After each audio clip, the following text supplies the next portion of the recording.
பிதா குமாரன் பசுத்தாவியின் நாமத்தினாலே ஆமென். நாம் தலைகளை தாழ்த்தி கடவுளை நோக்கி ஜெபிப்போம். அன்பும் இரக்கம் நிறைந்த எங்கள் நல்ல ஆண்டவரே, உம்முடைய சமாதானத்தை எங்களுக்குள்ளாக தந்திருக்கின்றீர். உமக்கு நன்றி செலுத்தி நிற்கின்றோம். கர்த்தாவே, இந்நாளிலும் கூட உம்முடைய வார்த்தைகளை தியானித்து உம்முடைய சமாதானத்தின் ஆழத்தை நாங்கள் கற்றுக்கொள்ளும்படியாக உம்முடைய சமூகத்திலே காத்திருக்கும் பொழுதும் உம்முடைய வல்லமையின் பிரசனம் எங்களை ஆட்கொள்ளவும் உம்மாலே வழி நடத்தப்படவும் உமக்கென்று பெரிய காரியங்களை செய்யவும் அருள் பாராட்டும். ஆண்டவரே, நாங்கள் உம்மை நோக்கி துதித்து பாடும் பொழுதும் உம்மை நோக்கி ஜெபிக்கும் பொழுதும் உடைய திருவசனங்களை தியானிக்கும் பொழுதும் தேவரீ நீர் எங்களோடு இடைப்படும். ஆண்டவரே, எங்கள் வாழ்விலே நாங்கள் தேடுகின்ற நிம்மதியும் சமாதானம் உடைய கரத்திலிருந்து பெற்றுக்கொள்ள அருள் பாராட்டும். பொறுப்பேற்றுக்கொள்ளும் வல்லமையாய் வழி நடத்தும். மீட்பராகிய இயேசு கிறிஸ்துவின் மூலம் கேட்டுக்கொள்கின்றோம் ஜீவனுள்ள பரமபிதாவே, ஆமென்.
அன்பார்ந்தவரே, நாம் கடவுளை தொழுவோம். கடவுள் ஆவியாய் இருக்கிறார். அவரை தொழுது கொள்ளுகிறவர்கள் ஆவியோடும் உண்மையோடும் அவரை தொழுது கொள்ள வேண்டும். நம்முடைய பிதாவாகிய கடவுளாலும் கர்த்தராகிய இயேசு கிறிஸ்துவினாலும் உங்களுக்கு கிருபையும் சமாதானமும் உண்டாவதாக. இது கர்த்தர் உண்டு பண்ணின நாள், இதிலே களிகூர்ந்து மகிழ கடவோம். ஆண்டவரே, எங்கள் உதடுகளை திறந்தருளும். அப்பொழுது எங்கள் வாய் உம்முடைய புகழை அறிவிக்கும். பிதாவுக்கும் குமாரனுக்கும் பரிசுத்த ஆவிக்கும் மகிமை உண்டாவதாக. ஆதியிலும் இப்பொழுதும் எப்பொழுதுமான சதா காலங்களில் மகிமை உண்டாவதாக. ஆமென். திரியேக கடவுளை போற்றுவோம். சேனைகளின் கடவுளாகிய கர்த்தரே, நீர் பரிசுத்தர், பரிசுத்தர், பரிசுத்தர். வானமும் பூமியும் அது மகிமையினால் நிறைந்திருக்கின்றன. உன்னதத்திலே ஓசன்னா. கர்த்தரின் நாமத்தினாலே வந்தவர் மறுகிறவருமானவர் தோற்றிக்கப்பட்டவர். உன்னதத்திலே ஓசன்னா. கடவுளே நீர் பரிசுத்தர், கடவுளே நீர் பரிசுத்தர். சர்வ வல்லவரே நீர் பரிசுத்தர், சர்வ வல்லவரே நீர் பரிசுத்தர். சாவாமியுடையவரே நீர் பரிசுத்தர், சாவாமியுடையவரே நீர் பரிசுத்தர். ஆண்டவரே, எங்களுக்காக சிலுவையில் அறையுண்ட எங்கள் மீட்பரே எங்கள் மேல் கிருபையாயிரும். ஆண்டவரே, எங்களுக்காக சிலுவையில் அறையுண்ட எங்கள் மீட்பரே எங்கள் மேல் கிருபையாயிரும். பரிசுத்த ஆவியாகிய ஆண்டவரே எங்கள் மேல் கிருபையாயிரும். பரிசுத்த ஆவியாகிய ஆண்டவரே எங்கள் மேல் கிருபையாயிரும். ஆண்டவரே, எங்கள் ஜெபங்களையும் ஆராதனையும் ஏற்றுக்கொண்டு எங்கள் மேல் கிருபையாயிரும். ஆண்டவரே, எங்கள் மேல் மனதுருகி எங்கள் மேல் கிருபையாயிரும். அன்பார்ந்தவரே, பாவ அறிக்கை. நமக்கு பாவமில்லை என்போமானால் நம்மை நாமே வஞ்சிக்கிறவர்களாகவும் நமக்குள் உண்மை இல்லை. நமது பாவங்களை அறிக்கையிட்டால் பாவங்களை நமக்கு மன்னித்து எவ்வித அநீதமும் நீங்க நம்மை சுத்திகரிப்பதற்கு அவர் நம்பத்தக்கவரும் நீதியும் உள்ளவர். நான் எழுந்து என் தகப்பனிடத்திற்கு போய் தகப்பனை பரத்துக்கு விரோதமாகவும் அது பார்வையிலும் பாவம் செய்தேன். இனி உம்முடைய மகன் மகள் என்று சொல்லப்படுவதற்கு நான் பாத்திரனாலன். உம்முடைய கூலிக்காரல் ஒருவராக என்னை வைத்துக் கொள்ளும் என்பேன். கடவுள் ராஜ்யம் சமீபத்திருக்கிறது. மனம் திரும்பி நற்செய்தியில் நம்பிக்கை வையுங்கள். நமது பலவீனங்களுக்காக பரிதவிக்க முடியாத பிரதான ஆசாரியர் நமக்கு இராமல் எல்லா விதத்திலும் நம்மை போல் சோதிக்கப்பட்டும் பாவமில்லாத பிரதான ஆசாரியரே நமக்கு இருக்கிறார். நாம் அமர்ந்தோம், முழங்காற்படியிட்டோம், மௌனமாக நம்மை நாமே சோதித்தறிவோமாக. சர்வ வல்லமையுள்ள கடவுளிடத்தில் நாம் நமது பாவங்களை தாழ்மையோடு அறிக்கையிடுவோம். அனைவரும் சேர்ந்து ஜெபிப்போம். சர்வ வல்லமையும் மிகுந்த இரக்கமுள்ள பிதாவே, தப்பிப்போன ஆடுகளைப் போல நாங்கள் இப்படி வழிகளை விட்டு வழுவி அலைந்து போனோம். எங்கள் இருதயத்தின் யோசனைகளுக்கும் விருப்பங்களுக்கும் மிகவும் இணங்கி நடந்தோம். மது பரிசுத்த கற்பனைகளுக்கு விரோதமாய் குற்றம் செய்தோம். செய்யத்தக்கவைகளை செய்யாமல் செய்யத்தகாதவைகளை செய்து வந்தோம். எங்களுக்கு சுகமே இல்லை. ஆனாலும் ஆண்டவரே, தேவரீர் எங்கள் ஆண்டவராகிய இயேசு கிறிஸ்துவின் மூலமாய் மனிதருக்கு அருளி செய்த வாக்குத்தத்தங்களின்படியே நிர்பாக்கியமுள்ள குற்றவாளிகளாக எங்களுக்கு இறங்கும். தப்பிதங்களை அறிக்கையிடுகிற எங்கள் மேல் பொறுமையாயிரும். பாவத்தின் நிமித்தம் துக்கப்படுகிற எங்களை சீர்படுத்தும். மிகவும் இரக்கமுள்ள பிதாவே, உடைய பரிசுத்த நாமத்துக்கு மகிமை உண்டாகும்படி நாங்கள் இனி தேவ பக்தியும் நீதியும் தெளிந்த புத்தியும் உள்ளவர்களாய் நடந்து வர இயேசு கிறிஸ்துவை நிமித்தம் எங்களுக்கு கிருபை செய்தருளும். ஆமென். கடவுளர்களும் பாவ மன்னிப்பை நாம் பெற்றுக்கொள்வோம். சர்வ வல்லமையும் மிகுந்த இரக்கமுள்ள ஆண்டவர் மன்னிப்பையும் பாவ நிவர்த்தியும் நம்ம கட்டளை தருளி வாழ்க்கையை சீர்படுத்துவதற்கான காலத்தையும் தமது பரிசுத்த ஆவியின் கிருபையும் தேற்றுதலையும் தந்தருள்வாராக. ஆமென். ஆண்டவரை துதியுங்கள். ஆண்டவர் நாமம் துதிக்கப்படுவதாக.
அன்பார்ந்தவரே, நாம் தலைகளை தாழ்த்தி கடவுளை நோக்கி ஜெபிப்போம். அன்பும் இரக்கம் நிறைந்த என் நல்ல ஆண்டவரே, உடைய வார்த்தைகளை தியானிக்க முற்படுகின்றோம். தேவரே, நீர் எங்களோடு இடைப்படும். மீட்பராகிய இயேசு கிறிஸ்துவின் மூலம் கேட்டுக்கொள்கின்றோம். ஜீவனுள்ள பரமபிதாவே, ஆமென். அன்பார்ந்தவரே, இந்த காலை வேளையிலே கூடி வந்திருக்கின்ற உங்கள் ஒவ்வொருவரையும் ஆண்டவராகிய இயேசு கிறிஸ்துவின் நாமத்தினாலே வாழ்த்தி வரவேற்கின்றேன். கர்த்தரின் நாளிலே தம்முடைய வார்த்தைகளை பகிர்ந்து கொள்ள தந்த கிருபைக்காக அவருக்கு நன்றி செலுத்தி நிற்கின்றேன். ஒருவேளை இந்த காலகட்டத்தில் மிகவும் முக்கியமான ஒரு வாஞ்சை மக்கள் மத்தியிலே என்னவா இருக்கு அப்படின்னு சொல்லும்போது, கடவுளே, எங்களுக்கு ஒரு நிம்மதி, ஒரு சமாதானம், ஒரு மகிழ்ச்சி எங்கள் வாழ்வை ஆட்கொள்ள வேண்டும் என்ற ஒரு எண்ணம் அதிகமாய் காணப்படுகின்றது. இன்றைக்கு ஆண்டவர் நம்முடைய தியானத்திற்காக அருளியிருக்கின்ற தலைப்பு, என் அமைதியை உங்களுக்கு அருளி தருகின்றேன். My peace I give you. அன்பார்ந்தவரே, இந்த சமாதானத்தை குறித்து நாம் தியானிக்கும்படியாக ஆண்டவர் அருளி தந்திருக்கின்ற திருமறை பாடங்கள் செகரியா 8ஆம் அதிகாரம் 12 தொடங்கி 19 முடிய, திருப்பாடல்கள் 119, 161 தொடங்கி 176 முடிய, யோவான் நற்செய்தி நூல் 16ஆம் அதிகாரம் 16ஆம் வசனம் தொடங்கி 33 முடிய, 19ஆம் அதிகாரத்திலே சில வசனங்கள்.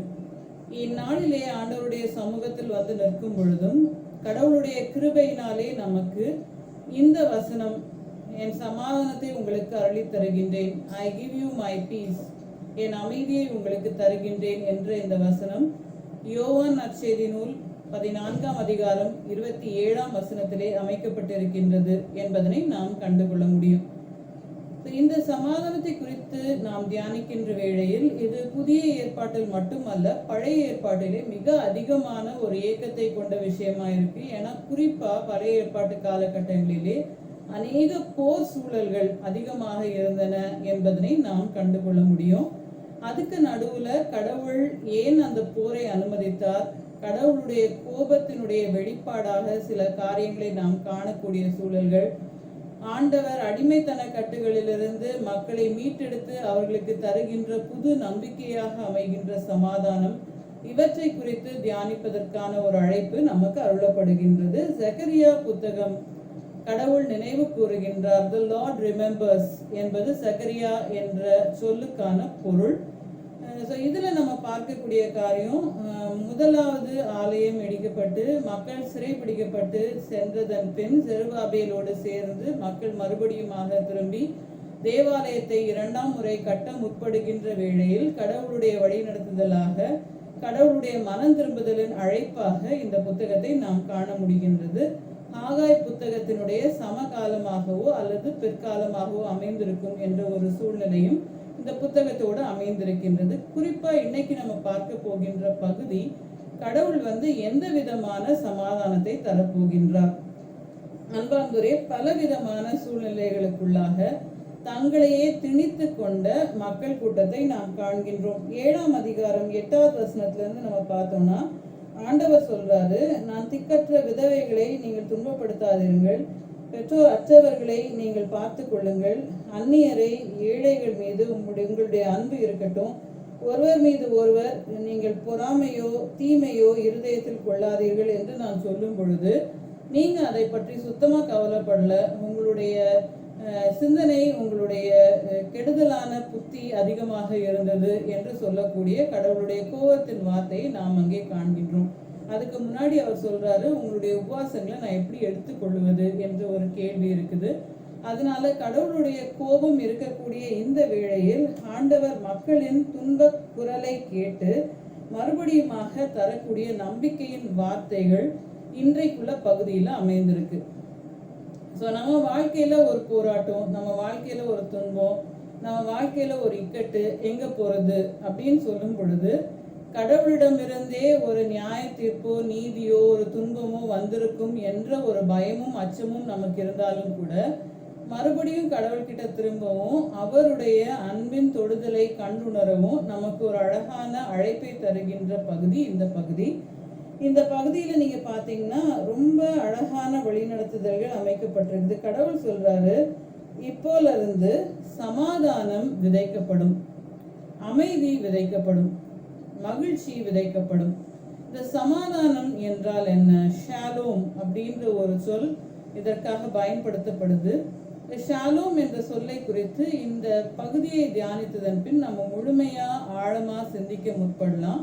பட் இந்த இடத்துல இது பயன்படுத்தப்படுகின்ற வேளையில கடவுள் சொல்லுகின்ற காரியம் என்னன்னா, உங்களுடைய திராட்சை கொடிகள் எல்லாமே கனி தரும், உங்களுடைய நிலங்கள் அத்தனையுமே அதற்கான என்ன விளைச்சலை தர வேண்டுமோ அந்த விளைச்சலை தரும், வானங்கள் எல்லாம் பனி பொழியும். ஸோ கடவுள் தரக்கூடிய அழகான வாழ்வு நிறைந்த கிரமமான உலகிலே கடவுளுடைய வழிநடத்துதல் என்பது முழுமை பெறுகின்ற ஒரு நேரமாக அந்நேரம் மாறுகின்றது. ஸோ கடவுள் சமாதானத்தை தருகின்றார், அமைதியை தருகின்றார் என்று சொன்னால் ஒண்ணுமே பேசாம ஒரு இடத்துல போய் உட்கார்றது மட்டும் கிடையாது. சரி, நம்ம வாழ்க்கையில நமக்கு பிரச்சனை இருந்தது, குழப்பம் இருந்தது, நிம்மதி அப்படின்றது மட்டும் கிடையாது. அதை தாண்டி ஒரு புரிதலை இந்த பகுதி நமக்கு ரொம்ப அழகா முன்வைக்குது. தொடர்ந்து நம்ம பார்க்கும்போது ஆண்டவர் சொல்றாரு, முன்னாடி உங்களுக்கு எப்படி தீமையை நான் வர்ஷிக்க பண்ணினோ அதை விட அதிகமா உங்களுக்கு நன்மையை வர்ஷிக்க பண்ண போகின்றேன் என்று சொல்லக்கூடிய கடவுளுடைய வழி நடத்துதல். இதுல நம்ம பார்க்கக்கூடிய ஒரு மிக முக்கியமான வார்த்தை 15ஆம் வசனத்துல, பயப்படாதிருங்கள், அஞ்சாதிருங்கள். கடவுளுடைய சமாதானம் வருகின்ற வேளையில் கடவுள் பயத்து நாவியை எடுத்து போடுகின்றார். கடவுளுடைய சமாதானம் வருகின்ற வேளையில் ஆண்டவர் நம்மை சுற்றி கருகலான இடங்கள் என்று நாம் நினைக்கக்கூடிய அத்தனையும் கனி தருகின்ற அழகான இடங்களாக மாற்றி தருகின்றார். கடவுள் நம்முடைய வாழ்விலே முன்வைக்கக்கூடிய மிக முக்கியமான அழைப்பு ஒன்று மட்டும்தான், இந்த சமாதானம் என் வாழ்க்கையில வர்றதுக்கு நான் என்ன பண்ணணும்? அதற்கு ஆண்டவர் சொல்லுகின்ற விஷயம், ஒருவரை ஒருவர் நேசியுங்கள், ஒருவரிடம் ஒருவர் அன்பாய் பேச கற்றுக்கொள்ளுங்கள், உண்மையை சொல்ல கற்றுக்கொள்ளுங்கள், நீதி உண்மையாய் இருக்கட்டும், எப்பொழுதும் சமாதானம் உண்டாக்குங்கள், தீங்கான எந்த எண்ண ஓட்டத்தையும் உங்களுக்குள்ளாக ஒருவர் மீது ஒருவர் கொள்ளாதிருங்கள், பொய்யான ஆணை இடாதிருங்கள், கடவுள் இவற்றை அருவருக்கின்றார். ஸோ சமாதானத்துக்கு எதிர்ப்பா இருக்கக்கூடிய விஷயங்கள் என்னென்ன விஷயங்களை நம்ம விட்டா நம்முடைய வாழ்க்கையில ஒரு நிம்மதி வரும், என்னென்ன விஷயங்கள் விட்டா நம்மளால நம்மை சுற்றி இருக்கின்ற இடங்கள்ல ஒரு சமாதானம் வரும், என்னென்ன விஷயங்களை நம்ம விட்டோம்னா இந்த உலகத்துல ஒரு சமாதானம் வரும். கடவுள் சொல்றாரு, தீங்கான விஷயங்களை நீங்கள் அழித்து போட்டு நல்வாழ்வு தருகின்ற நன்மையான விஷயங்களை சிந்திக்கும்படியான எண்ண ஓட்டம் உங்களுக்குள்ளாக இருக்க வேண்டும் என்ற ஒரு எண்ணத்தை கடவுள் நமக்கு முன்பாக வைக்கின்றார். இதுக்கப்புறம் ஆண்டவர் சொல்ற விஷயம் இன்னும் அழகா இருக்கு. அது என்ன அப்படின்னா, உங்களுடைய உபவாசங்கள், நீங்கள் சாப்பிடாமல் உண்ணாமல் குடிக்காமல் ரட்டுடுத்தி உங்களுடைய வாழ்வை நீங்கள் சோர்வாக்கி என்னிடம் வரக்கூடிய அந்த ஜெப நேரங்களை நான் உங்களுக்கு மகிழ்ச்சியும் கொண்டாட்டமுமான பண்டிகையின் காலங்களாக மாற்றி தருகின்றேன் என்ற ஒரு எண்ணத்தை கடவுள் அருளி தருகின்றார். அன்பார்ந்தோரே, கடவுளுடைய கருத்துல நம்மை கொடுக்கும் பொழுது ஆண்டவர் நம்மை ஒடுக்க வேண்டும் என்ற ஒரு எண்ணத்தை மட்டும் நமக்கு தருகின்ற கடவுள் அல்ல, நம்முடைய வாழ்விலே மகிழ்ச்சியும் கொண்டாட்டத்தையும் பார்க்க வேண்டும் என்று வாஞ்சிக்கின்ற ஆண்டவராய் இருக்கின்றார் என்பதனை இந்த பகுதி நமக்கு சொல்லி தருகின்றது. முதல்ல இருந்தே பல நேரங்கள்ல ஆண்டவர் இந்த ஒரு மனமாற்றத்தை தனக்குள்ளாக வைத்துக் கொண்டார். எப்பொழுது ஆதாம் தனிமை என்று நினைத்தாரோ அப்பொழுது அவருக்கென்று ஒரு துணையை நினைத்தார். எப்பொழுதெல்லாம் அவர்களுக்கு சிக்கல்கள் என்று நினைத்தாரோ அப்பொழுதெல்லாம் புது புது வழிகளை திறந்து தந்தார். கடவுள் பல நேரங்களிலே தன்னுடைய சிந்தையை கூட மக்களுக்காக மாற்றினார். எசேக்கியாவுக்கு 15 ஆண்டுகள் அதிகமாக அவருடைய வாழ்நாளிலே அருளி தந்தார். கடவுள் தரக்கூடிய இந்த வித்தியாசமான வழி நடத்துதல்கள், ஆண்டவர் தருகின்ற இந்த ஒரு கிரேஸ் என்ன அப்படின்னா, ஆண்டவர் நம்ம கூட சமாதானம் பண்ணுகின்ற வேளையில், ஆண்டவர் நம்ம கூட உடன்படிக்கை பண்ணுகின்ற வேளையில் கடவுள் நம்முடைய வாழ்விலே ஒரு நிம்மதியை மகிழ்ச்சியை தர விருப்பப்படுகின்றார் என்பது மிக முக்கியமான ஒரு விஷயம். இப்போ இதுல இருக்கக்கூடிய சமாதானம், ஷாலோம் என்ற வார்த்தைக்கான பொருள் அர்த்தம் என்ன? சமாதானம், அமைதி என்று சொல்லும் பொழுது அது நம்முடைய வாழ்க்கையிலே நாம் நினைக்கக்கூடிய போரிலிருந்து ஓய்ந்திருக்கக்கூடிய சமாதானம், பிரச்சனையிலிருந்து ஓய்ந்திருக்கக்கூடிய சமாதானம், ஒரு குழப்பத்திலிருந்து ஓய்ந்திருக்கக்கூடிய ஒரு சமாதானம், இது மட்டும் கிடையாது. இந்த அமைதி மட்டும் கிடையாது. கடவுள் சொல்றாரு, ஒரு harmonious living in tranquillity, living in completeness, ஒரு முழுமை, ஒரு அழகான மென்மையான சந்தோஷமான மன நிறைவு தரக்கூடிய ஒரு முழுமையே இந்த அமைதியாக இருக்கின்றது. கடவுள் ஒருவரோடு ஒருவர் இணைந்து, ஒருவரோடு ஒருவர் மனதிலே புரிந்து, மனிதனும் இயற்கையும் சேர்ந்து வாழக்கூடிய அந்த ஒரு கொண்டாட்டமான வாழ்வே சமாதானத்தினுடைய முழுமையா, ஷாலோமுடைய முழுமையா இருக்குது. இதுல ஒரு கம்ப்ளீட் பீஸ் ஆஃப் மைண்ட், ஒரு மனதில் இருக்கக்கூடிய மகிழ்ச்சியின் உச்சக்கட்டம், அமைதியின் உச்சக்கட்டம். அதே நேரத்திலே ஒரு மனிதர் ஒரு இடத்தில் இருப்பதினாலே கடவுள் அவர் மூலமாய் அந்த இடத்திலே தரக்கூடிய ஒரு முழுமை, ஒரு சந்தோஷம், இவற்றை முன்வைக்கக்கூடிய அழகான வார்த்தை இந்த ஷாலோம், சமாதானம். அன்பாகவே நம்முடைய வாழ்க்கையில கடவுள் நம்ம கிட்ட எதிர்பார்க்கிற ஒரு ரொம்ப அழகான நேர்த்தியான விஷயம் இதுதான். தீமையான கடவுள் சொல்லியிருக்கிற லிஸ்ட் பண்ணியிருக்கிற இந்த தீமைகள் எல்லாவற்றையும் மாற்றி போட்டு கடவுள் ப்ராமிஸ் பண்ற இந்த நல்ல விஷயங்கள் எல்லாவற்றுக்கும், வாக்குத்தத்தம் பண்ணுகின்ற இந்த நல்ல விஷயங்கள் எல்லாவற்றுக்கும் ஒரு ஊற்றாக மாறும்படியான அழைப்பு தான் ஷாலோம். ஸோ இன்னைக்கு கடவுள் நம்ம கிட்ட தரக்கூடிய இந்த அழைப்புகள் இரண்டையும் பெற்று இன்றைக்கு இருக்கக்கூடிய திருப்பாடல் பகுதிக்குள்ளாக நாம் பயணிப்பது மிக முக்கியமான ஒரு விஷயமா இருக்கும். இந்த ஷாலோமுடைய முதலாம் எழுத்து அப்படின்னு நீங்க பாத்தீங்கன்னா அது ஷீன் அப்படின்னு இருக்கும். இந்த ஷீன்ல மொத்தம் 3 கம்பு இருக்கு. அந்த 3 கம்புல ஒரு கம்பு கடவுளுடைய நிலையான அன்பு, இன்னொரு கம்பு அது கடவுள் தரக்கூடிய டிசிப்ளின் இல்லைன்னா சிவியாரிட்டி, இன்னொரு கம்பு கடவுள் தரக்கூடிய ஹார்மனி அல்லது டிராங்குவிலிட்டி அப்படின்ற ஒரு விஷயத்த நம்ம பார்க்க முடியும். இந்த ஒரு கிரேஸ் கடவுள் தரக்கூடிய ஒரு அழகான வழிநடத்துதலா இருக்கு. கடவுள் தரக்கூடிய ஒரு மர்சி, ஒரு கிருபை, ஆண்டவருடைய இரக்கம் என்று நாம் பார்க்க முடியும். இன்னைக்கு நம்ம 2 பகுதிகள் 119வது சங்கீதத்துல பார்க்க போறோம். முதலாவது பகுதி 161 168 வரைக்கும் உள்ள வசனங்கள். இதனுடைய தலைப்பு ஷீன். அடுத்தது 169 176 வரைக்கும் உள்ள வசனங்கள். இதனுடைய தலைப்பு டாப். ஷீன், டாப் இவைதான் எபிரேய சொற்களிலே, எழுத்துக்களிலே கடைசி 2 எழுத்துக்களாக அமைந்திருக்கின்றன. இந்த ஷீனை குறித்து நம்ம பார்க்கும் பொழுது பற்களை போல 3 பல்லு தள்ளி இருந்தா எப்படி இருக்குமோ அந்த மாதிரி இருக்கு. அது மட்டும் இல்லாம ஒரு நெருப்பு எரிந்து கொண்டு இருப்பது போன்ற ஒரு காட்சி அந்த இடத்துல இருக்குது அப்படின்றத நம்மளால பார்க்க முடியும்.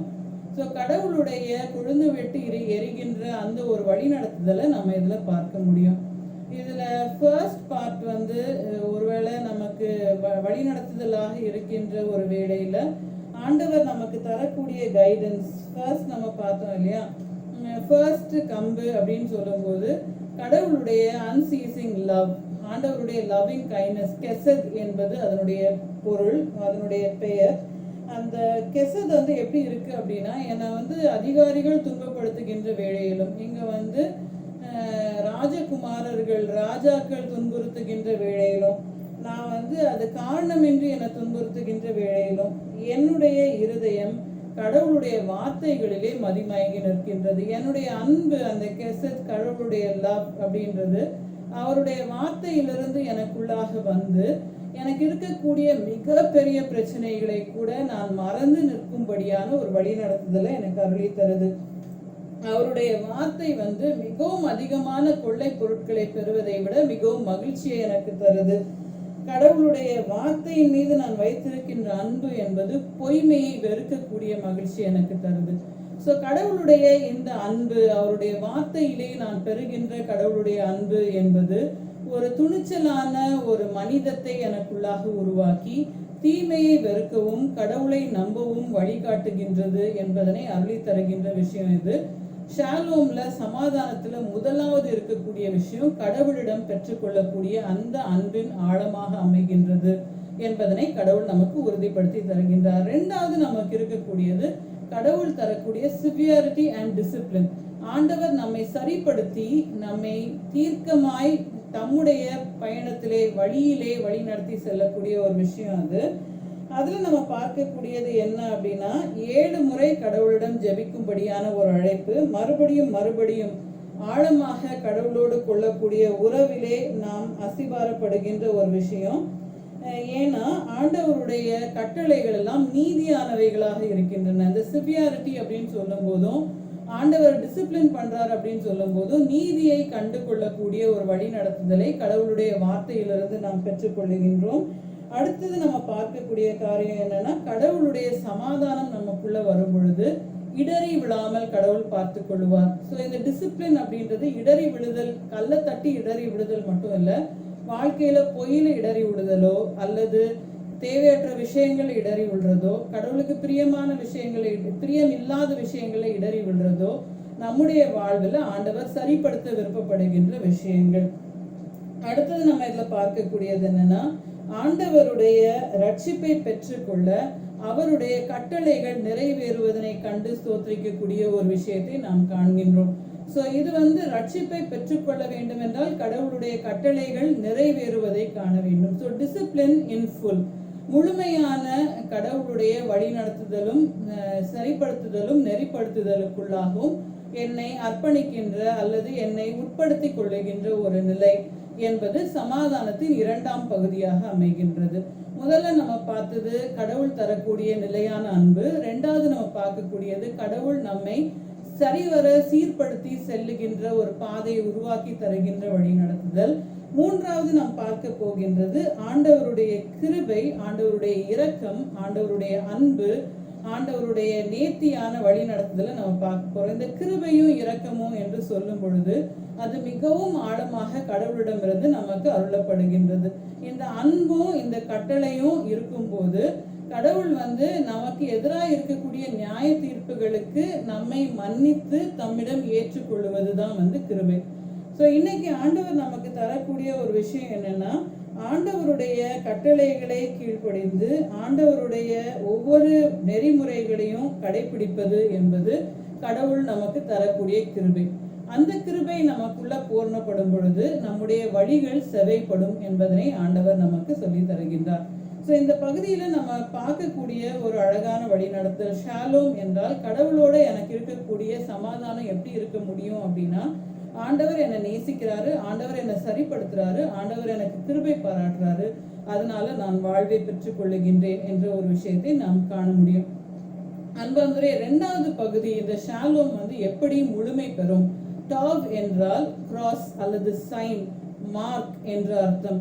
இந்த மார்க் அப்படின்னு நம்ம பார்க்கும்போது இது சிலுவையின் அடையாளமாக இக்காலகட்டத்திலே காண்கின்ற வேளையிலும் பழைய ஏற்பாட்டிலே இந்த மார்க் அப்படின்ற ஒரு விஷயமே ரொம்ப முக்கியமாக தான் இருந்தது.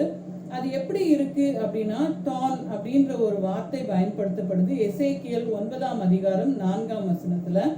அதுல இந்த அடையாளத்தை உங்களுடைய நெற்றிகளிலே போடுவார்கள். யாருடைய நெற்றிகளினா, அருவருக்கத்தக்க காரியங்களை அருவருக்கின்றவர்களுடைய நெற்றியில் போட்டுவிட்டு மற்றவர்களை அழிப்பார்கள் என்ற ஒரு விஷயத்தை நம்ம பார்க்க முடியும். இதே சைன், இதே சீல் நெற்றியில போடுவது என்பது திருவெளிப்பாடு வெளிப்படுத்தின விசேஷம் 7ஆம் அதிகாரம் 2ஆம் வசனத்திலிருந்து 4ஆம் வசனம் வரைக்கும் உள்ள பகுதியில நம்ம பார்க்க முடியும். ஸோ இந்த பகுதியில நம்ம பார்க்கும்போது ஆண்டவருடைய முத்திரையை பெற்று கொண்ட 1,44,000 பேர் என்ற ஒரு குறிப்பை நம்ம அங்க பார்க்க முடியும். ஏன் அது கம்ப்ளீட்டா ஒரு ஜூயிஷ் கம்யூனிட்டியோட இருக்குன்னா, அது எசேக்கியேலுடைய அந்த தீர்க்க தரிசன வார்த்தையை நிறைவேறுதல் என்ற ஒரு புரிதலும் அதுக்குள்ள அமைந்திருக்குது அப்படின்னு நம்ம பார்க்கலாம். ஸோ இந்த ஆண்டவருடைய ரட்சிப்பை பெற்றுக்கொள்வது, ஆண்டவருடைய மீட்பை பெற்றுக்கொள்வது சமாதானம், ஆண்டவருடைய வழிநடத்துதலுக்குள்ளாக இருப்பது சமாதானம். இதுல நீங்க பாத்தீங்கன்னா உங்களுக்கு தெரியும் இந்த மீட்பையும் கிருபையையும் எவ்வாறாக அறி தருகின்றார். இறுதியான வசனத்துல நீங்க பாத்தீங்கன்னா, ஆண்டவரே, நான் வழி தவறி போன ஆட்டை போல இருந்தாலும் உம்முடைய பணியாளை தேவரீர் நீர் பார்த்து தேடி உம்முடைய கட்டளைகளை மறந்து விடாதபடிக்கு தேவரீர் எங்களை ஆட்கொள்ளும் என்ற ஒரு விஷயத்தை நம்ம இங்க பார்க்க முடியும். ஸோ கடவுளுடைய டிவைன் கிரேஸ் எப்படி அமையுது, ஆண்டவருடைய கிருபை எப்படி இருக்குது அப்படின்னு பார்த்தாச்சுன்னா, ஆண்டவருடைய ரட்சிப்பு நான் தொலைஞ்சு போனாலும் ஆண்டவர் தேடி அவருடைய கட்டளைகளை எனக்குள்ள பூர்ணப்படுத்தணும். இதுதான் இந்த 119ஆம் சங்கீதத்துல உள்ள இறுதி வசனம். ஸோ இதில் நம்ம தொடர்ந்து பார்க்கக்கூடிய வழிநடத்தல் எல்லாமே இதுதான். கடவுளுடைய மகிழ்ச்சி, கடவுளுடைய கட்டளை, கடவுளுடைய வழிநடத்துதல். அதில் நான் இடறி போனேனாலும் கடவுள் என்னை தூக்கி சேர்த்து கொள்ளணும் அப்படின்னு ஆசைப்படுகின்ற ஒரு சங்கீதக்காரனை நாம் இங்கே காண்கின்றோம். அன்பார்ந்தவரே, இந்த 119ஆம் சங்கீதம் பல சங்கீதங்களின் பட்டியலில் ஒரு மிக முக்கியமான சங்கீதம். இந்த சங்கீதத்துல எல்லாமே எபிரேய எழுத்துக்களின் மூலமாக அடுக்கி வைக்கப்பட்டிருக்கின்றது. அந்த எபிரேய எழுத்துக்களின் வரிசையிலே கடைசி 2 எழுத்துக்கள் தான் 8 வசனம் நம்ம இங்க பார்க்கிறோம். இந்த மொத்த அதிகாரத்திலையும் 8 வசனம் ஒவ்வொரு எழுத்துக்கும் கொடுக்கப்பட்டிருக்கு. இதே மாதிரி பல சங்கீதங்கள் திருப்பாடல்கள்ல இருக்குது. சங்கீதம் 25, சங்கீதம் 34, சங்கீதம் 111, 112, சங்கீதம் 9, 10 சேர்ந்து இந்த மாதிரி பல சங்கீதங்களை நம்ம பார்க்க முடியும். ஸோ இவை எல்லாமே என்ன அப்படின்னா கடவுளுடைய வார்த்தை எழுதியிருக்கின்ற மொழியின் மேன்மை அப்படின்னு பார்க்கலாம். இல்லைன்னா கடவுளுடைய வார்த்தையின் மூலமாக எவ்வாறாக ஆண்டவர் நம்மோடு செயல்படுறாருன்னு பார்க்கலாம். இல்லைன்னா டீச்சிங் அப்படின்றது ரொம்ப முக்கியமாக கடவுள் நம்மளை சீர்படுத்துறதுக்கு எடுக்கிற ஒரு வழி நடத்துதெல்லாம் நம்ம கண்டுகொள்ள முடியும். ஸோ இந்த சமாதானம் நமக்குள்ள வரணும் அப்படின்னு சொன்னால் ஆண்டவருடைய வார்த்தையில நம்ம நிலைத்திருக்கணும் அப்படின்றத சொல்லி தரக்கூடிய அழகான பகுதி இந்த பகுதி. நம்ம ஏற்கனவே ஒரு சொல்ல பார்த்தோம், ஒரு வார்த்தையை பார்த்தோம். அந்த வார்த்தை என்னன்னா ஷாலோம் அப்படின்றது. இந்த ஷாலோம் அப்படின்ற வார்த்தை எபிரேய பதம். இந்த எபிரேய பதத்திற்கு நிகரான கிரேக்க பதம் வந்து ஐரேனே என்ற ஒரு சொல். அந்த சொல்லுக்கு எக்ஸாக்ட்லி சேம் மீனிங் தான் வந்து இருக்குது. இந்த ஐரேனே அப்படின்ற சொல்லு தான் யோவான் 14:27 பயன்படுத்தப்பட்டிருக்கு. ஆண்டவர் என்னுடைய சமாதானத்தை உங்களுக்கு கொடுக்கிறேன் அப்படின்னு சொல்லக்கூடிய வாக்கியம் அந்த வாக்கியம். இந்த சமாதானத்தின் பரிமாணங்கள் என்ன அப்படின்றத இன்னைக்குள்ள 2 பகுதிகள் நற்செய்தி பகுதியில நம்ம பார்க்க போறோம். யோவான் 16 இருக்கக்கூடிய சில வசனங்களும் யோவான் 19 இருக்கக்கூடிய சில வசனங்களும் மையமாக வைக்கப்பட்டிருக்கின்றன. இந்த முதலாவது பகுதியில நம்ம பார்க்கும்போது ஏற்கனவே நம்ம பல நேரங்களில் பார்த்த பகுதி.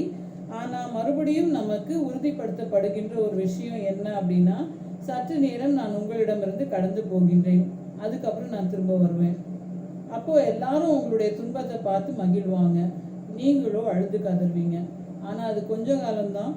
ஒரு பெண் ஒரு குழந்தையை பெற்றெடுக்கும் வரைக்கும் இருக்கக்கூடிய வலி போன்ற வலி அதன் பின்பாக உங்களுக்கு வாழ்வு துளிர்க்கும். ஸோ இந்த வித்தியாசமான ஒரு சமாதானம், நான் உங்களை விட்டு செல்லுவது என்பது ஒரு ப்ரிப்ரேட்டரி பீரியட்.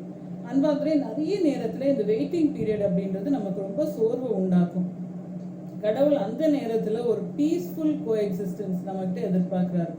சுற்றி இருக்கின்ற மக்களோடு, நம்முடைய சூழ்நிலைகளோடு, நம்முடைய மனதின் குழப்பங்களோடு எல்லாவற்றையும் தாண்டி ஆண்டவர் நமக்கு சமாதானத்தை அள்ளி தருகின்றார் என்று நினைக்கக்கூடிய மனப்பக்குவம் மிக முக்கியமானது. இதுல தொடர்ந்து அவர் சொல்லுகின்ற ஒரு விஷயம் சீடர்களுக்கு, ஆனாலும் திடன் கொள்ளுங்கள், உலகத்தை நான் ஜெயித்தேன். அதுதான் 33வது வசனம் 16 தொடர்ந்து திடன் கொள்ளுங்கள், உலகத்தை நான் ஜெயித்தேன். எனக்கு சமாதானம் எப்படி வர முடியும்? இக்கட்டான சூழ்நிலை எப்படி வர முடியும்? ஆண்டவர் சொல்றாரு, சிலுவை பரியந்தம் நான் வந்து உலகத்துல போராடினேன், என்னுடைய உயிர் போச்சு, ஆனாலும் உலகத்தை நான் ஜெயித்தேன். இந்த உலகத்தை ஜெயிப்பது என்பது நம்முடைய வாழ்வில் ரொம்ப முக்கியமான ஒரு சேலஞ்ச். உலகம் நமக்குள்ள பல விஷயங்களை திணிக்கும். நம்ம எப்படி யோசிக்கணும், நம்ம எப்படி நடக்கணும், நம்ம வாழ்க்கையில என்னென்ன விஷயங்கள் திணிக்கப்படணும், எதுக்குள்ள நம்ம சிக்கி தவிக்கணும், இவை எல்லாவற்றையுமே நமக்குள்ளாக கொண்டு வந்து போடும். நம்ம வந்து என்ன பண்ணணும் அப்படின்னா, அதை உள்ள எடுக்காம ஆண்டவரை நமக்குள்ள வச்சு ஆண்டவர் நம்மளை எப்படி நடத்துறாரு அப்படின்னு நோக்கி பார்த்து நமக்குள்ள இருந்து இந்த மாதிரி மற்ற மக்கள் வாழ்க்கையில இடரல்கள் சிதைவுகள் இருக்கிறவங்களுக்கும் கூட நம்பிக்கையை கொண்டு போய் அவங்களுடைய குழப்பத்தை மாற்றி போடுவது என்பது மிக முக்கியம். ஆண்டவர் சொல்றாரு, திடன் கொள்ளுங்கள்.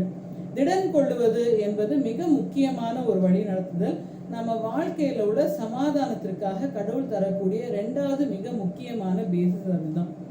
நம்ம வாழ்க்கையில எப்போ கடவுளை நோக்கி பார்க்குறோமோ பயத்தை அகற்றி போடுறாரு, நமக்குள்ள ஒரு துணிச்சலை உருவாக்கி தராரு, இன்னும் ஒரு நம்பிக்கை தராரு, நான் உலகத்தை ஜெயித்தேன், நான் உங்களுக்குள்ள இருக்கிறேன். 2வது பகுதி நீங்க பாத்தீங்கன்னா, சிலுவையில ஆண்டவருடைய வழி நடத்துதல் எப்படியா இருக்குது, அதுல நிறைய குழப்பங்கள் இருக்குது. ஆண்டவர்கிட்ட யாருமே அங்க போராட முடியல, ஏன்னா அவர் ஏற்கனவே சிலுவையில் அறையப்பட்டிருக்கிறாரு. ஆனா இந்த உலகத்துல அவர் அறையணும்னு நினைச்சவங்களுக்கு ஒரு திக்குமுக்காடுகின்ற ஒரு சூழ்நிலை. யூதர்களின் அரசர் என்று அங்கே பொறிக்கப்பட்டு வைக்கப்படுகின்ற பலகை, அதை பொந்தி பிலாத்து வைக்கின்றார். அது என்னென்ன மொழிகள்ல இருக்குது அப்படின்னு நீங்க பாத்தீங்கன்னா, எபிரேயர், லத்தீன், கிரேக் மொழிகளிலே அமைக்கப்பட்டிருக்கின்றது அப்படின்னு நம்ம பார்க்கிறோம். ஸோ ஃபர்ஸ்ட் வந்து ஒரு டிஃப்ரெண்ட் கைண்ட் ஆஃப் பீஸ். அந்த இடத்துல வந்து ரோம அதிகாரத்துக்கு கீழே உட்கார்ந்துருக்குறாங்க. ரோம ஆளுநர் செய்கின்ற வேலை, இந்த மக்களுக்கும் யூதர்களுக்கும் ஒரு அரசர் இருக்கின்றார் என்ற ஒரு அறிவிப்பு.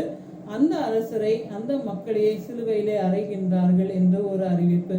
அன்பார்ந்தவரே, சமாதானம் என்ற ஒரு விஷயம் இங்க ஒரு பெரிய கேள்விக்குறியா இருந்தாலும் இது ஒரு மிக முக்கியமான தொடக்கமா மாறுது. இந்த காலகட்டம் ஒரு மிக முக்கியமான டிரான்சிஷனா அந்த இடத்திலேயே உருவாகி வருது, உலக வரலாற்றுல உருவாகி வருது. ரட்சிப்பின் ஓட்டத்துல ரட்சிப்பின் வரலாறு உருவாகி வருது. கடவுளுடைய சமாதானம் அருளப்படும் பொழுது சில விதமான வித்தியாசமான அப்ஹீவல்ஸ் உண்டாகும், வெடிப்புகள் உண்டாகும், வித்தியாசங்கள் உண்டாகும் அப்படின்றத சொல்லித்தரக்கூடிய பகுதி இந்த பகுதி. எல்லாமே அப்படியே உட்கார்ந்து இருந்ததுன்னா நல்லாவே இருக்குமா அப்படின்னு பார்த்தா அதுக்கு பேர் பொய் சமாதானம், அதை பேக்ஸ் ரொமோனா அப்படின்னு சொல்லுவாங்க. எல்லாரும் அமைதியா இருக்கணும், எல்லாம் சைலன்ஸ், அது சைலன்ஸ் கிடையாது. எல்லாரும் சந்தோஷமா இருக்கிறோம், எல்லாரும் நிம்மதியா இருக்கிறோம், எல்லாருடைய மனதில் இருக்கிறதும் பேசப்படுது. அது கடவுள் தரக்கூடிய ஒரு சமாதானமான வழி நடத்துதலா இருக்குது அப்படின்றத நம்ம பார்க்க முடியும். ரெண்டாவது நம்ம இங்க பார்க்கக்கூடிய காரியம், எல்லாரும் அங்க உட்கார்ந்திருந்து அவருக்கு துணிகளை எப்படி பகிர்வது, யாரு சீட்டு போட்டு எடுக்கிறது அப்படின்ற ஒரு விஷயத்துக்குள்ள வராங்க. ஒரு மனுஷன் சிலுவையில தொங்கிட்டு இருக்கிறாரு, அவர் பக்கத்துல 2 பேர் சிலுவையில தொங்கிட்டு இருக்கிறாங்க. சாவு நிறைந்த அந்த சூழ்நிலைக்குள்ள அங்க அவர்களுடைய பொருட்களை சீட்டு போட்டு எடுக்கக்கூடிய ஒரு சூழலை நாம் காண்கின்றோம். இங்க ஒரு சமாதானம் வர முடியுமா அப்படின்னு பார்த்தா அதுவும் திருமறை நிறைவேறுதல் என்ற ஒரு விஷயம் வைக்கப்படுகின்றது. அடுத்தது ஒரு தாயார் அங்க தனியா நிக்கிறாங்க. ஆண்டவர் பாக்குறாரு, என் தாயார் அல்லவா இவங்க அப்படின்றது அவருடைய மனதுல. அவங்க வாழ்க்கையில ஒரு சமாதானத்தை கொண்டு வராரு. அதை தாண்டி அவர் ஒரு நித்திய சமாதானத்திற்குள்ள போறாரு, தன்னுடைய பிதாவோடு இணைக்கப்படுகின்ற ஒரு விஷயம். அன்பார்ந்தவரே, நம்ம வாழ்க்கையில கடவுள் தருகின்ற வெவ்வேறு பொறுப்புகளின் ஊடாய் சமாதானத்தை கண்டு கொள்வது மிக மிக முக்கியமான ஒரு விஷயம். சமாதானம், நான் சாட்டிஸ்ஃபைட், நான் சந்தோஷமா இருக்கிறேன், நான் நிம்மதியா இருக்கிறேன் அப்படின்னு உட்கார்றதுக்கு பேர் சமாதானம் கிடையாது. அது ஒரு செல்ஃபிஷ் மோட்டிவ். அது ஒரு காயின் எடுத்து மண்ணுக்குள்ள புதைச்சி வச்சு, எனக்கு நீ கொடுமையான ஆளுன்னு தெரியும், பாருங்க நீங்க தந்த விஷயம் என்ன இருக்குது அப்படின்னு நிக்கிறது. நம்ம வாழ்க்கையில சுயநலம் சமாதானத்தை நமக்கு கொண்டு வர முடியாது. சமாதானம் என்பது நாமும் நம்மை சூழ்ந்திருக்கின்றவர்களும் மகிழ்ச்சியா இருப்பதும், நம் மூலமாய் எல்லோரும் வாழ்வு பெறுவதும் என்பதனை ஆண்டவர் நமக்கு சொல்லி தருகின்றார். இந்நாளிலே கடவுளுடைய அன்பின் கரத்துக்குள்ளாக நம்மை கொடுத்து நிற்கும் மெய்யான சமாதானம் உலகத்துல வரணும். இப்போ நிறைய பிரச்சனைகளின் ஊடாய் போயிட்டு இருக்கிறோம். இதுக்குள்ள நடக்கக்கூடிய பல திக்கற்ற சூழ்நிலைகளுக்குள்ள ஒரு கான்ஃபிடென்ஸை கடவுள் உருவாக்கி மக்கள் மனதில் ஒரு நம்பிக்கையை கொண்டு எல்லாருக்குள்ளேயும் ஒரு ஹீலிங்கா கடவுள் கட்டளையிட்டு இந்த துன்ப காலத்தை மேற்கொள்ளக்கூடிய ஒரு கிருபையை ஆண்டவர் அருளித்தர கடவுளை நோக்கி பார்ப்போம். ஆண்டவர் வல்லமையாய் வழி நடத்துவார். தலைகளை தாழ்த்தி கடவுளை நோக்கி ஜெபிப்போம். அன்பும் இரக்கம் நிறைந்த எங்கள் நல்ல ஆண்டவரே, உம்முடைய கிருபையினாலே எங்கள் வாழ்விலே சமாதானம் என்பது ஒரு பரிமாணம் அல்ல, அது பல பரிமாணங்களை உள்ளடக்கிய உம்முடைய மகிழ்ச்சியான முழுமையான மென்மையான வழி நடத்துதல் என்ற உறுதியை நீர் அருளி தந்து, கர்த்தாவே உம்முடைய கிருபையினாலே எங்களை தேவரீ நீர் தொட்டு உம்முடைய அன்பினாலே அரவணைத்து எங்களை தேவரீ நீர் சீர்படுத்தி உம்முடைய இரக்கத்தினாலே தாங்குகின்றீர் என்ற உறுதியை பெற்று உம்முடைய ரட்சிப்பின் அடையாளத்தை பெற்று உம்மாலே இயக்கப்படுகின்ற ஒரு மன மகிழ்ச்சியை இந்த சமாதானத்திலே நீர் எங்களுக்கு அருளி தருவதற்காக உமக்கு ஸ்தோத்திரம்.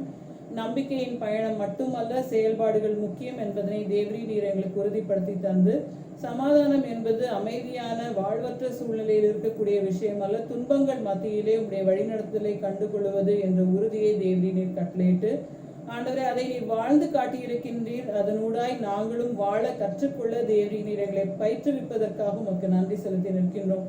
உடைய அன்பின் கரத்துக்குள்ளாக எங்களை கொடுத்து நிற்கின்றோம். அப்பா, மனதிலே சமாதானம் இழந்திருக்கின்ற அநேகருடைய வாழ்விலே உம்முடைய நம்பிக்கையாய் மாறும்படியாக தேவரீ தாமே எங்களை ஆட்கொண்டு உம்முடைய அன்பின் செயல்பாடாய் இந்த உலகத்திலே எடுத்து பயன்படுத்திடுறோம். மீட்பராகிய இயேசு கிறிஸ்து மூலம் கேட்டுக்கொள்கின்றோம் ஜீவனுள்ள பரமபிதாவே, ஆமென்.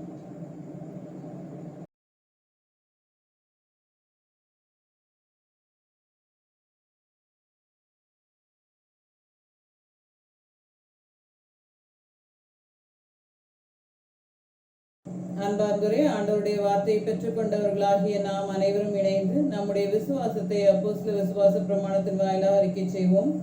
வானத்தையும் பூமியையும் படைத்த சர்வ வல்லமையுள்ள பிதாவாகிய கடவுளை விசுவாசிக்கிறேன். அவருடைய ஒரே குமாரனாகிய நம்முடைய நாதர் இயேசு கிறிஸ்துவை விசுவாசிக்கிறேன். அவர் பரிசுத்த ஆவியினாலே கன்னிமரியாளுக்கு உட்பவித்து பிறந்தார். பொந்திய பிலாத்துவின் காலத்தில் பாடுபட்டு சிலுவையில் அறையுண்டு மரித்து அடக்கம் பண்ணப்பட்டு பாதாளத்தில் இறங்கினார். 3ஆம் நாள் மரித்தோரிடத்திலிருந்து எழுந்தருளினார். பரமணத்துக்கேறி சர்வ வல்லமையுள்ள பிதாவாகிய கடவுளுடைய வலது பாசில் வீற்றிருக்கிறார். அவ்விடத்திலிருந்து உயிருள்ளோரையும் மருத்துவரையும் நியாயத்திற்கு வருவார். பரிசுத்த ஆவியும் விசுவாசிக்கிறேன். பொதுவாயிருக்கிற பரிசுத்த சபையும் பரிசுத்தவான்களுடைய ஐக்கியமும் பாவ மன்னிப்பும் சரீர உயிர்த்தெழுதலும் நித்திய ஜீவனம் உண்டென்று விசுவாசிக்கிறேன். ஆமென். கர்த்தர் உங்களோடு இருப்பாராக, அவரும் தாவியோடும் இருப்பாராக.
அவர் செய்த சகல உபகாரங்களையும் மறவாதே, அவர் செய்த சகல உபகாரங்களையும் மறவாதே, அவர் செய்த சகல உபகாரங்களையும் மறவாதே,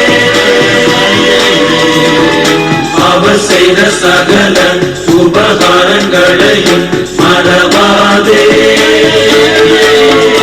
என் ஆத்துமாவே கர்த்தரை ஸ்தோத்தரி, என் முழு உள்ளமே அவர் பரிசுத்த நாமத்தை ஸ்தோத்தரி.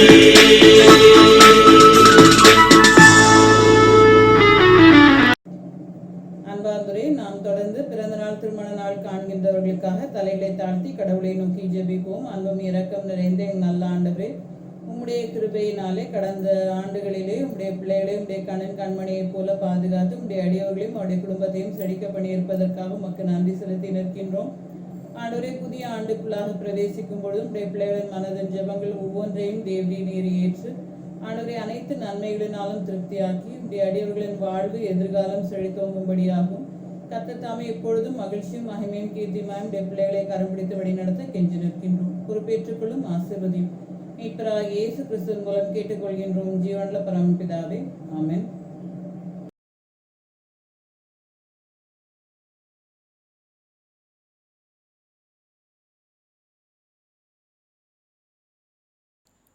அன்பார்ந்தோரே, திருமண அறிக்கை. தென்னிந்திய திருச்சபை, சென்னை பேராயம், CSI பாலவாக்கம் பெருங்குடி குருசேகரம், CSI church of Jesus Christ பாலவாக்கத்தை சேர்ந்த திரு கிறிஸ்டபர் தூயமணி, திருமதி சாந்தி சுந்தரி அவர்களுடைய மகன் C. மெர்வின் ஆனந்தராஜ் என்பவருக்கும், தென்னிந்திய திருச்சபை திருநெல்வேலி பேராயம் பாளையங்கோட்டை குருசேகரம் CSI ஹோலி ட்ரினிட்டி கத்தீட்ரலை சேர்ந்த திரு G. சாது கிளைட்டன், திருமதி G. ஃப்ளாரன்ஸ் அவர்களுடைய மகள் G. கெட்சியால் கேர்லின் என்பவருக்கும் திருமணம் நிச்சயிக்கப்பட்டிருக்கிறது என்பதனை திருச்சபையாருக்கு அறிவிக்கிறோம். இவர்கள் இந்த தூய நியமத்தில் சேரக்கூடாத நியாயமான தடை ஏதும் இருக்குமானால் அதை சபை குருவானவருக்கு எழுத்தின் மூலம் தெரிவிக்கவும். இது இவர்களுக்கு முதலாம் அறிக்கை. அன்பார்ந்தோரே, திருமணத்திலே இணைக்கப்படவிருக்கின்ற பிள்ளைகளுக்காக கடவுளை நோக்கி ஜெபிப்போம். அன்பும் இரக்கம் நிறைந்த எங்கள் நல்ல ஆண்டவரே, உடைய அன்பின் கருத்துக்குள்ளாக திருமணத்தில் இணைக்கப்படவிருக்கின்றவர்களுக்காக உடைய பாத்தண்டையிலே வந்து நிற்கின்றோம். உடைய பிள்ளைகளை தேவடி நீர் ஆட்கொண்டு திருமண நாளிலே முன்னின்று திருமணத்தை நடத்தி தாரும். உடைய கிருபையினாலே உடைய பிள்ளைகளின் வாழ்வு எதிர்காலம் செழித்தோங்கும். கர்த்தர் தாமே மகிமையும் மகிழ்ச்சியும் கீர்த்தியுமாயும் உடைய பிள்ளைகளையும் அவருடைய குடும்பத்தையும் வைத்து வல்லமையாய் வழி நடத்த கெஞ்சி மன்றாடுகின்றோம்.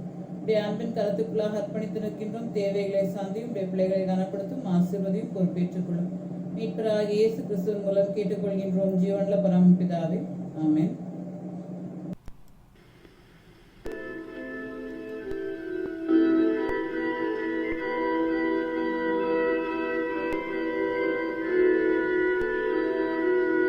நித்தம் உயர் மனமே பரிசுத்த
அன்பார்ந்தவரே, நாம் தலைகளை தாழ்த்தி கடவுளை நோக்கி ஜெபிப்போம். அன்பும் இரக்கம் நிறைந்த எங்கள் நல்ல ஆண்டவரே, உம்முடைய சமூகத்திலே பால் ஞானாபரணமையாவை பெற்றுக்கொண்டீர். ஆண்டவரே, அவருடைய வாழ்விலே அவரை கொண்டு தேவரீர் நீர் உருவாக்கின பல மாற்றங்களுக்காக நன்மைகளுக்காக உமக்கு நன்றி செலுத்தி நிற்கின்றோம். அவரை இழந்து தவிக்கின்ற அவருடைய அன்பு துணைவியார் திருமதி பியூலா பால் ஞானாபரணம் அம்மா அவர்களுக்காகவும் ஆண்டவரே, பிள்ளைகள் பேர பிள்ளைகளுக்காகவும் உடைய பாத்தண்டையில் வந்து நிற்கின்றோம். அவர்களை ஆற்றி தேற்றி பலப்படுத்த கெஞ்சி மன்றாடுகின்றோம். உயிர்த்தெழுதல நம்பிக்கை அருளி தருகின்ற ஆண்டவர், உம்முடைய அடியாரை மறுபடியும் காண்போம் என்ற உறுதியை கட்டளையிட்டருளும். அன்பும் இரக்கம் நிறைந்த எங்கள் நல்ல ஆண்டவரே, அதே போல் உம்முடைய அன்பின் கரத்துக்குள்ளாக பால் ரத்னம் ஐயாவை அர்ப்பணித்து ஜெபிக்கின்றோம்.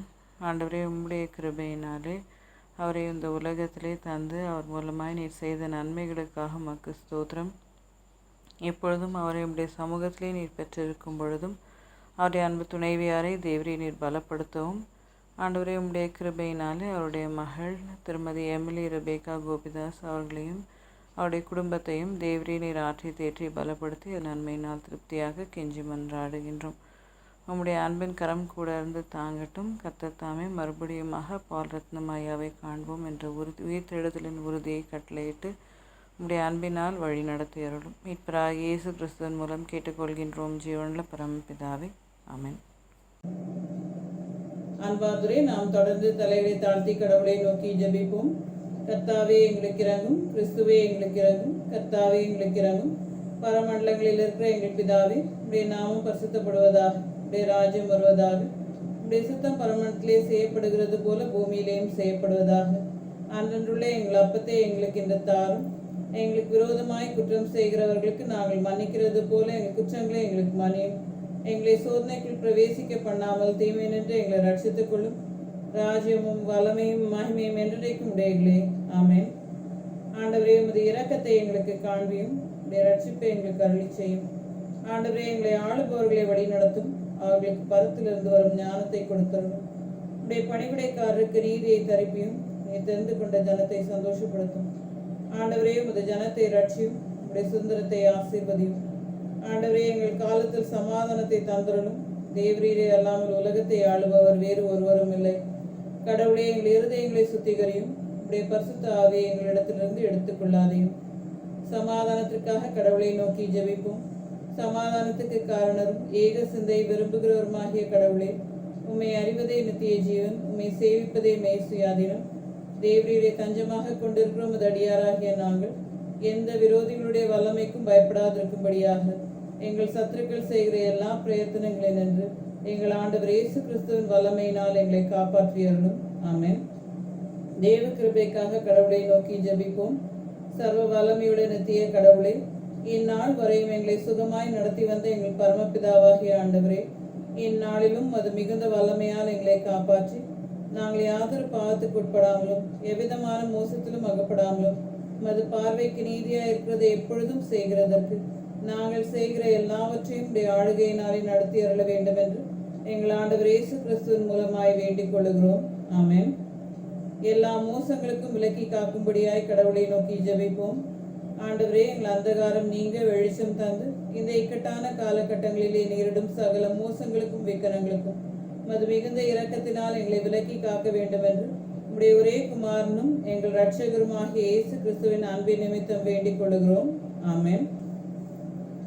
அன்பார்ந்தவரே, நாம் தொடர்ந்து தலைகளை தாழ்த்தி கடவுளை நோக்கி ஜெபிப்போம். அன்பும் இரக்கம் நிறைந்த எங்கள் நல்ல ஆண்டவரே, உடைய அன்பு பிள்ளைகளை ஆசீர்வதித்து இந்த உயிர்த்தெழுதல் திருநாளின் காலை வேளையிலும் உடைய சமூகத்திலே கூடி வரும்படியாக கிருபை பாராட்டி இருப்பதற்காக உமக்கு நன்றி செலுத்தி நிற்கின்றோம். கர்த்தர் தாமே உம்முடைய கிருபையினாலே உம்முடைய வல்லமையை எங்களுக்குள்ளாக பூர்ணப்படுத்தி உம்முடைய சமாதானத்தை, அமைதியை, மகிழ்ச்சியை கட்டளையிடுகின்ற கர்த்தராய் இருப்பதற்காக உமக்கு ஸ்தோத்திரம். ஆண்டவரே, உலகிலே பல்வேறு விதமான சூழல்களுக்குள்ளாக சிக்கி நிற்கும் பொழுதும் ஆண்டவரே, நிரந்தரமற்ற பல கேள்விகளுக்குள்ளாக பயந்து பயணிக்கின்ற வேளையிலும் கர்த்தர் தாமே பக்கத்துணையும் பாதுகாவலருமாய் இருக்கின்றீர் என்ற உறுதியை அருளி தருகின்ற ஆண்டவராய் இருப்பதற்காக உமக்கு ஸ்தோத்திரம். குறிப்பாக இந்த கொரோனா வைரஸ், COVID-19 இவை எல்லாவற்றையும் உடைய கரத்திலே அர்ப்பணித்து ஜெபிக்கின்றோம்.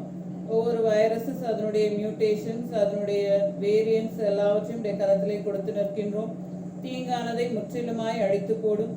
தேவரீர் தாமே மனித வாழ்வு துளிர்க்கும்படியாய் கிருபை பாராட்டி உம்முடைய நன்மையினாலே வாழ்விக்க கெஞ்சி மன்றாடுகின்றோம். கர்த்தாவே, உம்முடைய அன்பின் கரத்துக்குள்ளாக ஒவ்வொரு குடும்பத்தையும் அர்ப்பணித்து நிற்கின்றோம். பிள்ளைகளின் கல்வி நிலையங்கள், கல்லூரிகள் திறக்கும்படியான கிருபைகளை நீர் அருளி தந்திருப்பதற்காக உமக்கு ஸ்தோத்திரம். எப்படி ஆயினும் ஆண்டவரே, உம்முடைய பாதுகாவலை ஒவ்வொரு இடத்திலும் அருளி தந்து சுகவீனங்கள், பலவீனங்கள் மேற்கொள்ளாதபடிக்கு ஒவ்வொரு பிள்ளைகளையும் தேவரீர் உம்முடைய இரத்த கோட்டைக்குள்ளாக முற்றுகையிட்டு பாதுகாத்து ஆண்டவர் தாமே பிள்ளைகளின் வாழ்வு எதிர்காலத்தை குறித்து பெற்றோர் ஜெபிக்கின்ற ஒவ்வொரு ஜெபத்திற்கும் நீர் பதில் தருகின்ற ஆண்டவராய் இருப்பதற்காக உமக்கு ஸ்தோத்திரம். உம்முடைய கிருபையின் கரம் தாங்க, உம்முடைய வல்லமைகள் ஆட்கொள்ள, உம்மாலே வழிநடத்தப்பட எங்களுக்கு அருள் பாராட்டும். கர்த்தாவே, உம்முடைய அன்பின் கரத்துக்குள்ளாக ஒவ்வொரு பெற்றோரையும் அர்ப்பணித்து ஜெபிக்கின்ற வேளையிலும் ஒவ்வொரு நாளும் தேவரே நீர் ஆலோசனை கர்த்தராக இருந்து கையின் பிரயாசங்கள் ஒவ்வொன்றையும் ஆசீர்வதித்து உம்முடைய மகிழ்ச்சி என்றென்றும் பிள்ளைகளின் வாழ்விலே பூத்து குலுங்குவதனை பெற்றோர் காணும்படியாய் அருள் பாராட்டும்.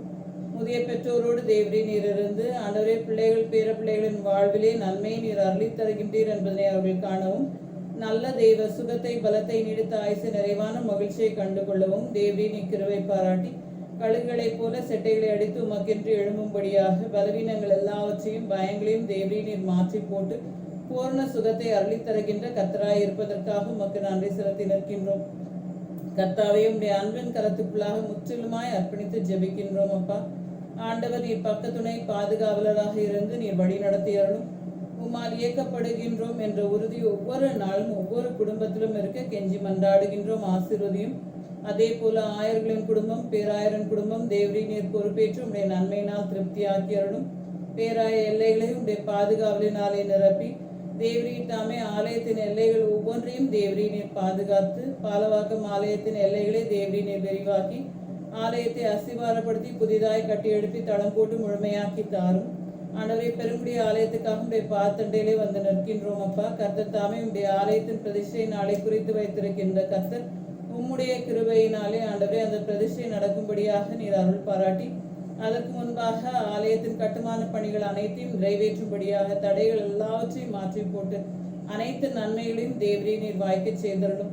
கணேஷ் நகர் ஆலயத்தின் தேவைகள் ஒவ்வொன்றையும் சந்தியும் பக்கத்துணை பாதுகாவலருமாக இருந்து உம்முடைய ஆலோசனை அருளி தந்து கர்த்தர் தாமே உம்முடைய கிருபையினாலே அந்த ஆலயம் முழுவதையும் நீர் பாதுகாத்து மீட்டெடுத்து வல்லமையாய் வழிநடத்துகின்றீர் என்பதனை கண்டு ஸ்தோத்திரிக்கு அருள் பாராட்டும். ஆண்டவரே, உம்முடைய அன்பின் கரத்துக்குள்ளாக முற்றிலுமாய் எல்லாவற்றையும் அர்ப்பணித்து ஜெபிக்கின்றோம். அப்பா எக்கியார் குப்பம் ஆலயத்தை கட்டி எழுப்பி முழுமைப்படுத்த கிருபை பாராட்டும். ஆண்டவரே, உம்முடைய அன்பின் கரத்துக்குள்ளாக உம்முடைய பிள்ளைகள் ஒவ்வொருவரையும் அர்ப்பணித்து ஜெபிக்கின்றோம். குறிப்பாக ஆலய பிரகாரங்களை சுற்றி வாழுகின்ற ஒவ்வொரு மக்கள் ஆண்டவரே, ஆலயத்தை சார்ந்து இருக்கின்ற, ஆலயத்தை நோக்கி பார்த்து ஜெபிக்கின்ற, ஆண்டவரே உம்முடைய ஆலயத்தை வாஞ்சிக்கின்ற ஒவ்வொரு பிள்ளைகளையும் தேவரே நீர் ஆசீர்வதித்து நன்மையினால் திருப்தியாக்கும். கர்த்தாவே, எங்கள் நாட்டை ஆளுகின்றவர்கள், எங்கள் மாநிலத்தை ஆளுகின்றவர்கள், உலகை ஆளுகின்றவர்களையும் உடைய கரத்திலே கொடுத்து நிற்கின்றோம். நன்மை செய்கின்றவர்களை சுற்றி உடைய பாதுகாவலின் வேலியை அமைத்து தீமை ஒவ்வொன்றையும் தேவரே நீர் அகற்றி போட்டு கர்த்தர் தாமே உம்முடைய கிருபையினாலே மக்கள் ஒவ்வொருவரும் நல்வாழ்வு பெறும்படியாக ஆளுகை செய்கின்ற ஒவ்வொருவருடைய வாழ்வையும் ஆட்கொண்டு நன்மையை நீர் கிருபையாய் அருளித்தர கெஞ்சி மன்றாடுகின்றோம். கர்த்தாவே, உடைய அன்பின் கரத்துக்குள்ளாக கொடுத்து நிற்கின்றோம். அப்பா, நாங்கள் யாதும் அறியும் எல்லாவற்றையும் அறிந்திருக்கின்ற கர்த்தராகிய நீர் கரம் பிடித்து வழி நடத்தும். இந்நாளிலும் கூட உடைய பிள்ளைகள் வாஞ்சித்து ஜெபிக்கின்ற ஒவ்வொரு ஜெபத்தையும் ஏற்றிருக்கின்ற கர்த்தர் நன்மையான அத்தனை நல்லீவுகளினாலும் திருப்தியாக்கும். கர்த்தாவே, புதிய வாரத்துக்குள்ளாக பிரவேசிக்கின்றோம். எங்களோடு வாரும் சந்திக்கின்ற ஒவ்வொருடைய வாழ்விலும் உடைய ஆசீர்வாதத்தின் உச்சா எங்களை எடுத்து பயன்படுத்தும். உடைய மகிழ்ச்சி, உடைய ஆசீர்வாதம், உடைய வல்லமையின் வழி நடத்துதல் எங்களை ஆட்கொள்ள கெஞ்சி நிற்கின்றோம். கர்த்தர் தாமே பெரிய காரியங்களை செய்யும் பொறுப்பேற்றுக் கொள்ளும். உடைய அன்பின் கருத்துக்குள்ளாக முற்றிலுமாய் தாழ்த்தி ஜெபிக்கின்றோம். அப்பா, கரம் பிடித்து வழி நடத்தும். மீட்பராகிய இயேசு கிறிஸ்துவின் மூலம் கேட்டுக்கொள்கின்றோம் ஜீவனுள்ள பரமபிதாவே, ஆமென். என் ஆத்மாவே கர்த்தரை ஸ்தோத்ரி, என் முழுமையார் பரிசுத்த நாமத்தை ஸ்தோத்ரி. என் ஆத்மாவே கர்த்தரை ஸ்தோத்ரி, கர்த்தர் செய்த சகல உபகாரங்களை மறவாதே, ஆமென். கடவுள் அருளும் ஆசீர்வாதத்தை நாம் பெற்றுக்கொள்வோம். எல்லா புத்திக்கும் மேலான தேவ சமாதானம் நம்முடைய இருந்து நாம் கடவுளையும் அவருடைய குமாரனாகிய நம்முடைய நாதர் இயேசு கிறிஸ்துவையும் பற்றிய அறிவிலும் அன்பிலும் நிலைத்திருக்கும்படி நமது இருதயத்தையும் சிந்தையும் காக்க கடவுது. பிதா, குமாரன், பசுத்தாவியும் ஆகிய சர்வ வல்லமை பொருந்திய கடவுளுடைய ஆசீர்வாதம் நமக்குள்ளே இருந்து எப்பொழுதும் நம்முடைய நிலைத்திருக்க கடவுது.